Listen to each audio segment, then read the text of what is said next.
நம்ம சேனலில் advertisement and collaboration பண்ண விரும்புகிறவங்க ஸ்க்ரீனில் தெரிகிற நம்பர் அண்ட் இமெயில் ஐடி மூலமாக எங்களை தொடர்பு கொள்ளலாம். ஸ்பேஸில் நம்ம வாழ்ந்துட்டு இருக்க பூமி அப்படிங்கிறது நேரெல்லாம் சுற்றிக்கிட்டு இருக்கல, ஒரு விதமான சாய்கோணத்தில் தான் சுற்றிக்கிட்டு இருக்கு. இன்னும் தெளிவாக சொல்லணும்னா 23.4 டிகிரி வந்து சாய்கோணத்தில் சுற்றிட்டு இருக்கு. இந்த மாதிரி சாய்கோணத்தில் சுற்றுறதுனால தான் நம்ம பூமியில் நம்ம வந்து பருவநிலைகள் சொல்லப்படக்கூடிய அந்த சீசன்ஸை நம்மளால் பார்க்க முடியுது. ஸோ இந்த சீசன்ஸ் நடக்கிறதுக்கு ஒரு முக்கிய காரணமே இந்த பூமி அப்படிங்கிறது அந்த சாய்கோணத்தில் சுற்றுறதுனால தான். ஆனால் இப்போ ஏற்பட்ட அந்த சாய்கோணத்தில் ஒரு மிகப்பெரிய ஒரு மாற்றம் ஏற்பட்டிருக்கு அப்படிங்கிற விஷயத்த சயின்டிஸ்டுங்க ரீசெண்டாக வந்து ஒரு ரிசர்ச் மூலமாக கண்டுபிடிச்சிருக்காங்க. அது பூமிக்கு நல்லதே கிடையாதான், மிகப்பெரிய ஆபத்து காத்துட்டு இருக்கு நம்மளுக்கு இதனால் அப்படின்னு கூட விஞ்ஞானிகள் சொல்கிறாங்க. அப்படி என்னென்ன மாற்றங்கள் அவங்க கண்டுபிடிச்சாங்க, என்னென்ன ஆபத்துக்கெல்லாம் நம்மளுக்கு இதனால் வரப்போகுது அப்படிங்கிற எல்லாத்தையும் இந்த வீடியோவில் டீட்டெயிலாக நம்ம தெரிஞ்சுக்க போகிறோம். வீடியோக்கு போகிறதுக்கு முன்னாடி நம்ம சேகர் விஷயம் சேனலுக்கு இதை முதல்ல வந்துருக்கீங்கன்னா சேனலை சப்ஸ்கிரைப் பண்ணி பெல் நோட்டிஃபிகேஷன் கரெக்டாக செட் பண்ணி வச்சுட்டு வீடியோ கொஞ்சம் கூட ஸ்கிப் பண்ணாமல் ஃபுல்லாக பாருங்கள். வெல்கம் பேக் ஆனது நியூ வீடியோ. நான் உங்கள் சேகர். எர்த் அப்படிங்கிறது மணிக்கு 1674 km/h அப்படிங்கிற வேகத்தில் தன்னைத்தானே சுற்றிக்கிட்டு சூரியனை சுற்றி வந்துட்டு இருக்கு. ஆனால் இப்படி சுற்றுற பூமி செங்குத்தாக இருந்துக்கிட்டு பூமியை வந்து சுற்றி வருதா அப்படின்னு கேட்டிங்கன்னா கண்டிப்பாக கிடையாது. ஒரு 23.4 டிகிரி அப்படிங்கிற சாய்கோணத்தில் சுற்றிக்கிட்டு சூரியனை சுற்றி வந்துட்டு இருக்கு. இப்படி சுற்றுறதுனால தான் நம்ம பூமியில் அந்த மழைக்காலம், வெயில் காலம், குளிர்காலம், இலையுதிர் காலம் அப்படின்னு சொல்லப்படுற அந்த சீசன்ஸை நம்மளால் பார்க்க முடியுது. சரி, இந்த சீசன்ஸ் ஏற்படுறதுக்கு பூமி வந்து இந்த மாதிரி சாய்கோணத்தில் சுற்றுறது ஒரு காரணமாக இருந்தாலும் இந்த சாய்கோணத்தில் ஏதாச்சும் மாற்றங்கள் ஏற்பட்டுச்சு அப்படின்னா அது பூமியை வந்து பாதிக்குமா, பூமியில் வாழ்கிற எல்லா உயிர்களுக்கும் அதனால் ஆபத்து வருமா அப்படின்னு கேட்டிங்கன்னா நிச்சயமாக வரும் அப்படின்னு சொல்லிட்டு தான் சயின்டிஸ்டுங்க சொல்கிறாங்க. அப்படி ஒரு விஷயம் நடந்தால் தானே அப்படின்னு நீங்கள் நினச்சிங்கன்னா அந்த விஷயம் நடந்துருச்சு. அதைத்தான் சயின்டிஸ்டுகளும் ரிசர்ச் பண்ணி கண்டுபிடிச்சிருக்காங்க. அவங்க ரிசர்ச் பண்ணதில் என்ன விஷயங்கள்லாம் சொன்னாங்கிறத இப்போ ஒன் பை ஒன்னாக சொல்கிறேன். அண்ட் ப்ளஸ் அதில் ஏற்படக்கூடிய பாதிப்புகள் என்ன அப்படிங்கிறதையும் நான் டீட்டெயிலாக எக்ஸ்பிளைன் பண்ணுறேன். ஜியோ ஃபிசிக்கல் ரிசர்ச் லெட்டரில் அந்த ஜேர்னலில் தான் சயின்டிஸ்ட்டுங்க வந்து இப்படிப்பட்ட ஒரு விஷயத்தை இப்போ வந்து பப்ளிஷ் பண்ணியிருக்காங்க. அதில் அவங்க என்ன சொல்லியிருக்காங்கன்னா, கடந்த 20 வருஷத்தில் பூமியோடைய ஆக்சஸ்டில் 31.5 இன்ச்சஸ் வந்து மாற்றம் ஏற்பட்டிருக்கு. அதுவும் 20 வருஷத்துல இந்த ஒரு மிகப்பெரிய ஒரு மாற்றம் ஏற்பட்டிருக்கு அப்படின்னு சொல்லியிருக்காங்க. இதற்கான காரணங்களை என்ன அப்படிங்கிறதெல்லாம் அவங்க வந்து ரிசர்ச் பண்ணி அதன் அடிப்படையில் என்னெல்லாம் சொல்கிறாங்கன்னா ஏகப்பட்ட விஷயங்கள் இருக்குது. அதில் முக்கியமாக நிலத்தடி நீரை மனிதர்கள் வந்து அதிகமாக பூமியில் இருக்கிறவங்க பயன்படுத்துறதுனாலையும் இந்த ஒரு மாற்றத்துக்கு ஒரு காரணமாக இருக்கு அப்படின்னு சொல்றாங்க.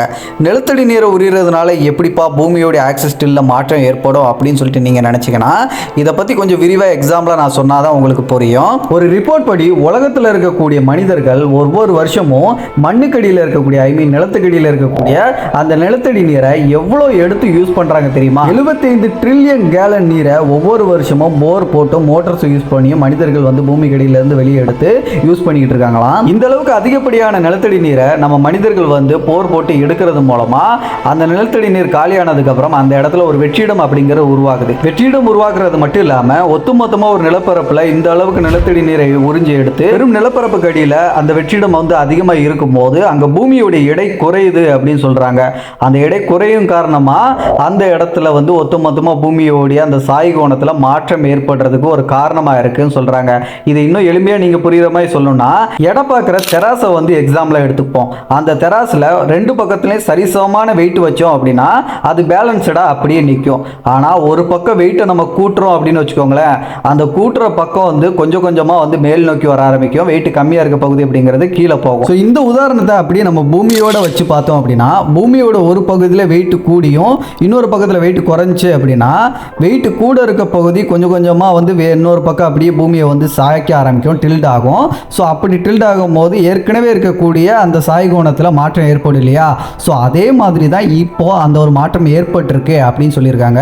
அந்த மாற்றம் கூட 31.5 இன்ச் வந்து அந்த மாற்றம் ஏற்பட்டிருக்கு கடந்த 20 வருஷத்தில் அப்படின்னு சொல்லிட்டு தான் அந்த ஆர்டிக்கலில் சயின்டிஸ்டுங்க வந்து இப்போ வந்து பப்ளிஷ் பண்ணியிருக்காங்க. இந்த மாதிரி நடக்கிறதுக்கு நிலத்தடி நீரை நம்ம அளவுக்கு அதிகமாக மண்ணுக்கடியிலிருந்து உறிஞ்சி பயன்படுத்துறதுனால தான் இந்த மாற்றம் ஏற்பட்டிருக்கான்னு கேட்டால் கண்டிப்பாக கிடையாது.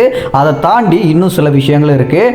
அதெல்லாம் என்னென்னா அதில் மெயினான ஒரு விஷயம் குளோபல் வார்மிங் சொல்லப்படக்கூடிய இந்த உலகத்தையே நம்ம மனித மனிதர்கள் வந்து கொஞ்சம் கொஞ்சமாக அழிச்சிக்கிட்டு இருக்கக்கூடிய அந்த ஒரு விஷயம் தான். ஸோ இந்த குளோபல் வார்மிங்னால பூமிக்குள்ள இருக்கக்கூடிய அந்த பனிப்பாறைகள் அப்படிங்கிறது கொஞ்சம் கொஞ்சமாக உருகிட்டு இருக்கு. குறிப்பாக கிரீன்லாண்டில் இருக்கக்கூடிய பனிப்பாறைகளாக இருக்கட்டும், அண்டார்டிகாவில் இருக்கக்கூடிய பனிப்பாறைகளாக இருக்கட்டும், இது எல்லாமே இந்த குளோபல் வார்மிங்னால பூமி வந்து வெப்பமயமாதனால உருகி கடலோட கலந்துட்டு இருக்கு. கடலோட கலக்கிறதுனால கடல் மட்டத்தோட உயரம் அப்படிங்கிறது கொஞ்சம் கொஞ்சமாக இன்க்ரீஸ் ஆகிட்டு இருக்கு.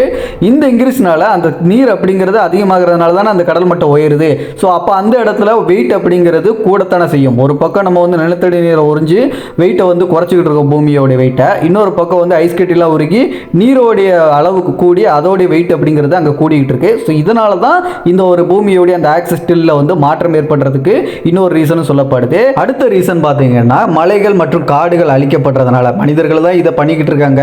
இன்னைக்கு ஒரு காலகட்டத்தில் நம்மளாம் வீடு கட்டுறதுக்கு ஆத்து மணலை யூஸ் பண்ணிட்டு இருந்தோம். இப்போ மோஸ்ட்லி எல்லாரும் யூஸ் பண்ணுறது எம்சன்ட்னு சொல்லப்படக்கூடிய மலைகளை உடைச்சி அதை மண்ணாக்கி அதை பயன்படுத்திக்கிட்டு இருக்கோம். அப்படிங்கிறதுனால இந்த மலைகளை நம்ம கொஞ்சம் கொஞ்சமாக அழிக்கிறதுனாலையும் வெயிட் அப்படிங்கிறது பூமியோடைய அந்த ஆக்சஸ் ஸ்டில்ல ஒரு பாதிப்பை ஏற்படுத்து அந்த வெயிட் குறைவினால.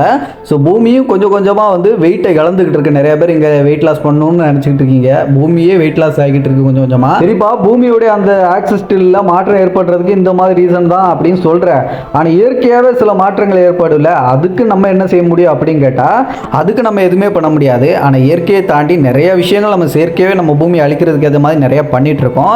இந்த பாதிப்பின் காரணமாக நம்ம மனித குலத்துக்கு மட்டும் இல்லை, ஒட்டுமொத்தமாக இந்த உலகத்தில் இருக்கக்கூடிய எல்லா உயிர்களுக்கும் பாதிப்பை நம்ம ஏற்படுத்திக்கிட்டு இருக்கோம். அப்படிங்கிறதா உண்மை. அது எல்லாருக்கும் புரிஞ்சுக்கிட வேண்டியது கசப்பாக இருந்தாலும் அதுதான் உண்மை அப்படின்னு தான் நான் சொல்லுவேன். பட் இதனால் பூமியில் இருக்கக்கூடிய மனிதர்களாக இருக்கட்டும், உயிர்களாக இருக்கட்டும், இது எல்லாத்துக்கும் எதிர்காலத்தில் ஏதாச்சும் ஆபத்து இருக்கா அப்படின்னு கேட்டால் மிகப்பெரிய ஆபத்துகள் நிறையா இருக்குது. அதுக்கு ஒரு பட்டியலே அந்த ஒரு ஆர்டிக்கலில் வந்து வெளியிட்டிருக்காங்க.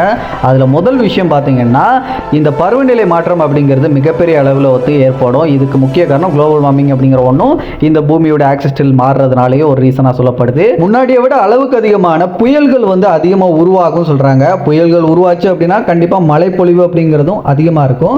ஸோ அந்த மழைப்பொழிவுனால கடல் மட்டமும் உயர்வதற்கான வாய்ப்பு இருக்குது மறுபடியும். அடுத்ததாக வெள்ளப்பெருக்கு, மழை புயல் அப்படின்னு வந்துச்சுனாலே கண்டிப்பாக வெள்ளப்பெருக்கு அப்படிங்கிறது ஏற்படும். ஸோ அந்த மாதிரி விஷயமும் நடக்கும் சொல்கிறாங்க. அடுத்ததாக வாழ்வியல் முறையில் மிகப்பெரிய ஒரு சேஞ்சஸ் ஏற்படும் சொல்கிறாங்க. வாழ்வியல் முறையில் மிகப்பெரிய சேஞ்சஸ்னா புரியல அப்படின்னா, இப்போ நம்ம வந்து ஒவ்வொரு ஊர்லேயும் ஒவ்வொரு விதமான கிளைமேட் அப்படிங்கிறத நம்ம வந்து ஃபீல் பண்ணிட்டு இருக்கோம். ஒவ்வொரு வருஷமும் வந்து டிஃப்ரெண்ட் டெம்பரேச்சரோடையும் அங்கே இருக்கக்கூடிய ஒரு வாழ்வியல் முறை அப்படிங்கிறது இப்போ இருந்துட்டு இருக்குல்ல, அதில் சேஞ்சஸ் ஏற்படுறதுக்கு வாய்ப்புகள் இருக்கு அப்படின்னு சொல்லிட்டு அந்த ஆர்டிக்கலில் வந்து மென்ஷன் பண்ணியிருக்காங்க. அண்ட் இதுக்கப்புறமா இருக்கக்கூடியது மக்களுடைய வெளியேற்றம் அப்படின்னு சொல்லிட்டு மென்ஷன் பண்ணியிருக்காங்க. மக்கள் வெளியேற்றம்னா பெருசாக நீங்கள் வந்து குழம்பிக்கலாம் வேண்டாம்.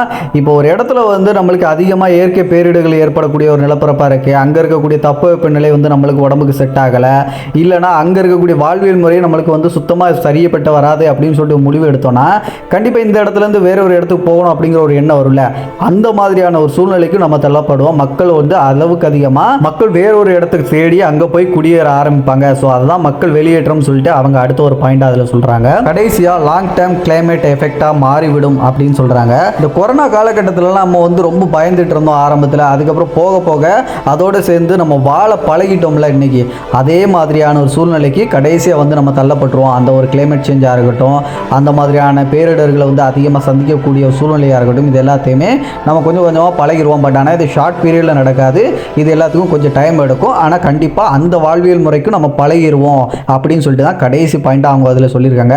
இன்னும் சில பாயிண்ட்டுகளும் அதில் இருக்குது. பட் ஆனால் அதை பற்றி இன்னும் லாங்காக ஒரு வீடியோவில் நம்ம வந்து டீட்டெயிலாக வந்து போக போக வந்து பார்க்கலாம். இந்த வீடியோ ஷார்ட்டை முக்கியமாக இருக்கக்கூடிய சில அவங்க சொன்ன பாயிண்ட்டை தான் நான் இதில் மென்ஷன் பண்ணியிருக்கேன். ஸோ ஃபைனலாக என்னையை பொறுத்த வரைக்கும் பூமியோடைய அந்த ஆக்சஸ் ஸ்டில்ல மாற்றம் ஏற்பட்டதுக்கு மனிதன் ஒரு காரணமாக இருந்தாலும் இயற்கையும் ஒரு காரணமாக இருந்தாலும் நம்ம மனிதன் ஒரு படி மேலேயே எல்லாத்தையும் பண்ணிக்கிட்டு இருக்கான். எல்லா விஷயங்களையும் பூமிக்கு ஆபத்தாக இருக்கிற மாதிரியான விஷயங்களை பண்ணுறான் அப்படிங்கிறது தான் உண்மை. நீங்கள் என்ன நினைக்கிறீங்க அப்படிங்கிறத மறக்காமல் கமெண்ட்ல சொல்லுங்க. இதில் இருந்து நம்மளை தப்பிக்கிறதுக்கும் நம்மளை காப்பாற்றிக்கிறதுக்கும் வழி இருந்துச்சுன்னா நீங்கள் என்ன நினைக்கிறீங்கிறத சொல்லுங்கள். நானும் தெரிஞ்சுக்கிறதுல ஆர்வமாக இருக்கேன். ஸோ மற்ற வீடியோஸை பார்க்கணுன்னா மேலே ஐக்கான் லிங்க் கொடுத்துங்க, செக் பண்ணிக்கோங்க. இதே மாதிரியான இன்ஃபர்மேட்டிவான நிறைய வீடியோஸில் தெரிஞ்சுக்கிறதுக்கு இன்னும் கூட நம்ம சேகர் விஷயம் சேனலை சப்ஸ்கிரைப் பண்ணால் ஜஸ்ட் சப்ஸ்கிரைப் பண்ணி பெல் நோட்டிஃபிகேஷன் கேட்ட செட் பண்ணிட்டு டெய்லி வரக்கூடிய வீடியோஸ் எல்லாத்தையும் மிஸ் பண்ணாமல் பாருங்கள். அடுத்த ஒரு நல்ல தகவலோட நான் உங்களை சந்திக்கும் வரை நான் உங்கள் சேகர். Bye bye.